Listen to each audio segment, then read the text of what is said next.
Hello guys, it's me Simo Urahara, and in this video we'll talk about how Yhwach was able to regain his power again, the Almighty, after Ichibei closed his eyes using the king's left hand, and how was the king's left hand able to leave Yhwach's body and it became one of his elite guards. Because in the past, some people believed that Yhwach fought Yamamoto with the Almighty. Zanka Mutachi was able to defeat the Almighty, and this was nonsense. I had previously made videos in the past in which I was saying that Yhwach didn't use the Almighty in his fight against Yamamoto 1,000 years ago, because the matter was clear. If Yhwach had fought with the Almighty, Yamamoto would have talked about it in his second fight in the first invasion. Likewise, his eyes, Yhwach's eyes, would have appeared in the first fight, and we have a flashback of that fight. So my theory at the time, and I previously spoke about it in this video, was that Yhwach closed his eyes by his own will because he saw in the future that Ichibei's birth would be delayed by 1,000 years.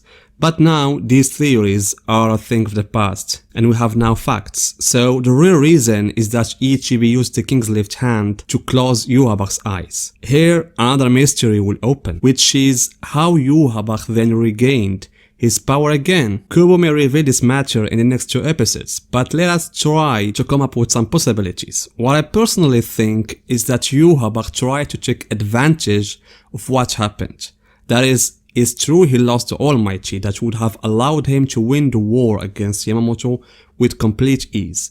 But maybe according to Yhwach's vision, he said, what is the problem? I have lost it, but it's still inside my body. I just can't use the Almighty.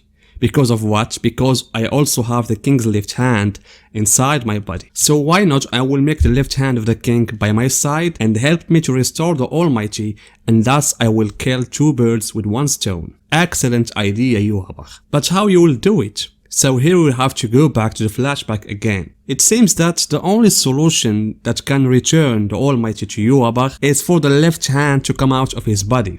It's simple. Before the king's hand was inside him, he had the Almighty. As soon as it entered inside his body, his eyes were closed. Therefore, Yhwach needed to get rid of the king's left hand from his body. It seems that there was no solution on the table at the time except his death. Of course, if we take literally what Ichibei said here. So the return of the power is possible only if Yhwach died. But if that was the case, then how will he come back? Alright, there is where the role of the left hand king will come. For those who follow my videos, I previously talked about the possibility of what if the left hand was the one who helped Yhwach to grow up when he was a baby. Of course, that theory was based on the scene that we saw in the anime, which when we saw Yhwach was collecting power from the people. It is similar to the way that the nerves of Pernida came out. So I thought maybe Pernida helped Yhwach to grow when he was born for the first time. However, what came in the flashback gave me another perception about the left hand and what May does. If you watch this scene with me, notice what Yhwach said. He said that the hand of the king is merely a sacrifice for his child.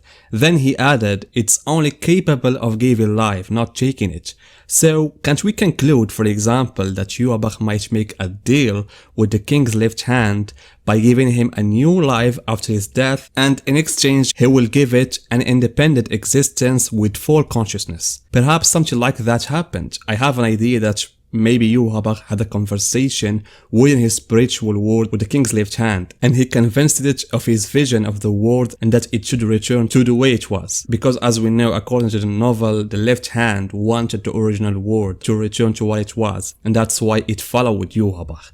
Knowing that, I will make a special video about what Ichibei said in the novel. Anyway, if we're going to say that the left hand had an idea of returning the old world, it is possible that it formed this conviction after it entered inside Yhwach and learned of his complete plan, which is to remove death by returning to the original world. So it decided to give him life again and get out of his body. So how does Yhwach do all of this? In fact, in order to try to answer this question, we must go back to what Yhwach was doing before Ichibei came to him. As I said in the previous video, most evidences indicate that Ichibei came to Yhwach after Yhwach met Hirschfeld, because at the time he still owned the Almighty when he met Hirschfeld, and Yhwach at the time had almost completed his unification of the Empire of Light. Therefore, I believe that Ichibei's words about the prosperity of the Empire of Light came after Ichibei saw that Yhwach was in complete control of the empire, and he felt that his next step would be the Soul Society,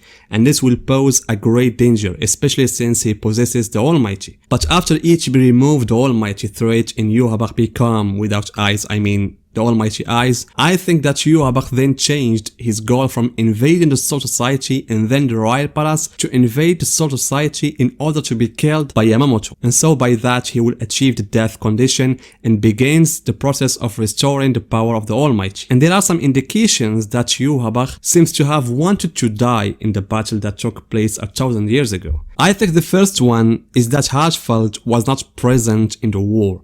I think he was waiting for the moment when Yhwach died so that he could transport him somewhere else, and there the ritual of removing the left hand begins. Also, the second sign is this smile. Why did Yhwach smile when everybody was with him were dead and Yamamoto and every captains were around him? I do think that smile was because his plan was almost done, although the start of Sasakibi surprised him, but this is how I saw it. So if we follow the context, Yhwach smiled because what he wanted was achieved, which was to die, and therefore his true strength will return to him. Anyway guys, the most mysterious piece now is how Yhwach returned from that war that took place between him and Yamamoto.